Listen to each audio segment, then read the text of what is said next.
আসসালামু আলাইকুম। আজকে আমরা আমাদের সকল মাছদেরকে তরমুজ খাইতেছি। দেখেন ওরা কীভাবে তরমুজ খাইতেছে। সো তরমুজ খাওয়ালে কী হয় না হয় এটাও আজকে আপনাদের সাথে আলোচনা করার চেষ্টা করব। সো ফার্স্ট অফ অল আমরা সকল তরমুজগুলোকে বাইন্ধে নিচ্ছি রশির মাধ্যমে, ঠিক আছে? যেহেতু ঝুলাই দেবো, ঠিক আছে? আপনারা চেষ্টা করেন আপনাদের মাছদেরকে তরমুজটা খাওয়ানোর জন্য। সো তরমুজ খাওয়ালে আপনাদের মাছদের যে একটা ভিটামিনের ঘাটতি আছে ওইটাও পূরণ হয়ে যাবে। সো আপনারা চেষ্টা করবেন আপনাদের মাছদেরকে সপ্তাহে বা মাসে একবার হলেও তরমুজ, ফল ফাকড়ি এগুলি খাওয়ানোর জন্য। সো আজকে আমরা আমাদের মাছদেরকে তরমুজ খাইতেছি, যেহেতু এখন রোজার মাস চলতেছে, সবার বাসায় কম বেশি ফল ফাকড়ি থাকে। তো চেষ্টা করবেন আপনাদের সকল মাছদের খাওয়ানোর জন্য। সো এরা প্রচুর পরিমাণে খাইতেছে, এদেরকে দেওয়ার সাথে সাথে এরা খেতে চলে আসছে, ঠিক আছে? এরা প্রচুর পরিমাণে খায়, যেহেতু এদেরকে রেগুলার না হলেও সপ্তাহে একবার হলেও এই সকল খাওয়ানো যায়। এর মধ্যে আপনারা আরেকটা জিনিস খাওয়াতে পারেন, শশা খাওয়াতে পারেন। শশাটা খাওয়ালে আপনারা সিদ্ধ করে নেবেন শশাটাকে, ঠিক আছে? সো এটাকে আমরা সকলটাকে বেঁধেছি। এই বাচ্চা গাপ্পিগুলো যেই পরিমাণ খায়, নিউরাল যেই ডামোজাই গাপ্পিগুলো, এইগুলো প্রচুর পরিমাণে খায়, যেহেতু এদের অভ্যাস আছে টুকিটাকি, ঠিক আছে? এরা এর জন্য খায়।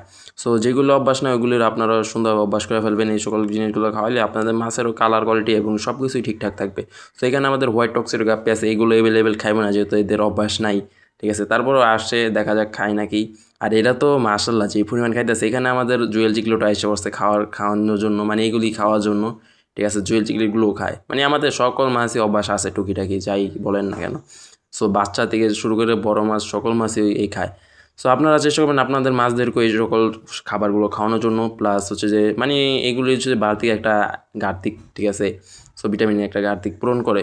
সো আমাদের এদিকে ব্ল্যাক মস্কো সকল গাপ্পিগুলোকেই দিয়ে দিছি। আর ভিডিওটা ভালো লাগলে অবশ্যই লাইক কমেন্ট শেয়ার করে চ্যানেলটা অবশ্যই সাবস্ক্রাইব করে দিবেন। আর যে কে কোথা থেকে ভিডিওটা দেখতেছেন এটা অবশ্যই কমেন্ট বক্সে কমেন্ট করে দিবেন। আর এরপরে কী নিয়ে ভিডিও বানাবো সেটা অবশ্যই কমেন্ট বক্সে জানিয়ে দেবেন। আর ভিডিওর মধ্যে যদি কিছু না বোঝেন সেক্ষেত্রে অবশ্যই কমেন্ট বক্সে কমেন্ট করবেন, আমি বুঝিয়ে দেওয়ার চেষ্টা করবো কমেন্ট বক্সে। সো এখানে এইগুলো খাইতেছিল না, যার কারণে আমরা আমাদের এখানে ডামো মোজাইকের বাচ্চাগুলো আছে, বাচ্চাগুলোকে দিয়ে দিতেছি। ডামো মোজাইক গাপ্পির বাচ্চাগুলো মাশাল্লাহ অনেক সুন্দর খায়, ঠিক আছে? সো দেখতে পাচ্ছেন কি পরিমাণ খায় এখানে ডামো মোজাইক গাপ্পির বাচ্চাগুলো। সো এই হচ্ছে আজকের মতো ভিডিও।